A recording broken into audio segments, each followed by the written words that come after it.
guys, welcome back to my channel. Thank you so much for being here. Today's video is going to be my January reading wrap up. So this is super exciting. This is going to be my first reading wrap up ever. I read I'm going to say 5 books in the month of January, which is super exciting. This is probably the most I've read in a month ever, but I've just really kickstarted the year just strong, you know. That's definitely when you have the most motivation to do everything. And then also the end of 2023 is when I really wanted to start my, booktube journey. And so that has really helped pump up my motivation for reading. So that's super exciting. And I say 4 to 5 books because the last book that I read in January, I was super busy. And so I actually didn't end up finishing it until today. And today is February 3rd. But I'm just going to include it in this video because I don't think I'm going to be doing a reading wrap up for February because I don't see myself reading this many books. So I'm just going to include it for January just so you guys know my thoughts on this book besides what you potentially see on Goodreads. But anyway, let's go ahead and get started. So starting off strong in the fantasy romantasy genre is Divine Rivals by Rebecca Ross.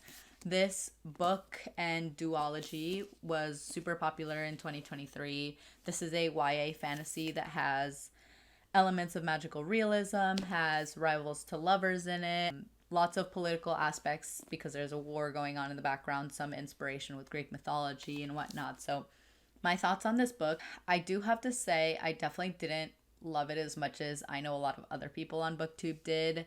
This was definitely a like, not a love. In particular, I really loved the political aspect going on in the background of the book and the history of everything. Like, I feel like that is what I enjoyed the most about reading this book. But in terms of the relationship, the characters, and everything else about that, I didn't feel as though their relationship was as strong as everyone on BookTube and Book Talk was making it out to be, just because everyone was so obsessed with their banter. Like, it was so good, so clever, like everything like that. But I personally didn't think it was that great. And I definitely do think it has to do with the fact that I've mostly been reading adult fantasy rather than YA fantasy. So this definitely isn't as like passionate as all the other relationships are in the other ones. It definitely was a little younger in my opinion. It was a good read. I don't regret reading it. It was good. But once again, it was a like, not a love. Moving on to the next book, which just so happens to be the second book in that duology. So it is only 2 books. And this one, I started reading it a few days after it came out. So I read that one right before in anticipation of reading the second book. And thoroughly, I enjoyed this one a lot more. I feel like this is where I really started to feel like their relationship was picking up and I started to enjoy it a lot more.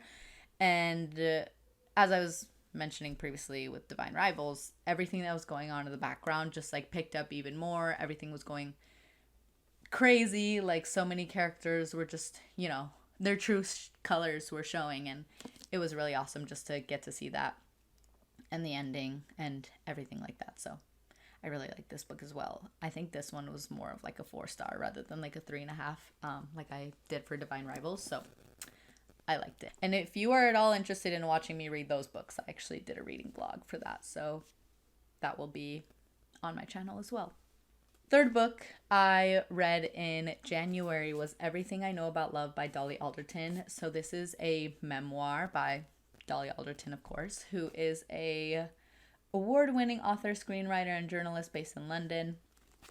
And this book is so raved about on TikTok, specifically within the demographic of like young women in their early to mid 20s who just feel like they, don't really know the trajectory in their life, and also just feel like they're just floating by, And it's totally fine. I feel like people our age are now so obsessed with the idea of becoming stable at like 20. But it's like, do I really? And also, like, I don't need to. I'm literally like, it doesn't matter if I don't have my life figured out right now. Like, we are so young. Most of us just got out of college or are a few years into having a full-time job. And it's just like, it doesn't matter if we don't have our lives figured out, Like, this is the time to make mistakes. This is the time to learn. This is the time to be dumb and just grow. And you don't need to find stability in your life at this age. It's not as important as, being happy. And stability does not bring a lot of people happiness. You know, some people find that really boring. And so just enjoy your life for now.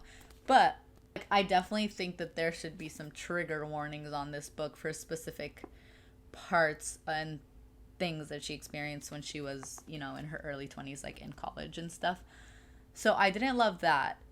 But I do love how in the end she tied in and like kind of made the reader, as in me, realize that a lot of her stories and like things that like kind of made you annoyed at her were purposeful, because she herself was also annoyed with herself when she was doing all these things, when she was making mistakes and just kind of doing dumb things. But that's normal, okay? We are supposed to live and learn. But 2 takeaways from this book. 1, you cannot love someone enough to make them love themselves. So if you want to be in a relationship in hopes that someone will love you enough to take away your insecurities, make you love yourself and everything like that, like, that's not going to work. You need to work on yourself. You need to work on your own personal growth and your self-love before someone can love you. So 2nd takeaway, in our society, I feel like it's a really big thing for women to feel like they have to prioritize their relationships and prioritize men in their lives. And some people are doing that by choice. You know, that's totally fine. Like, do your thing.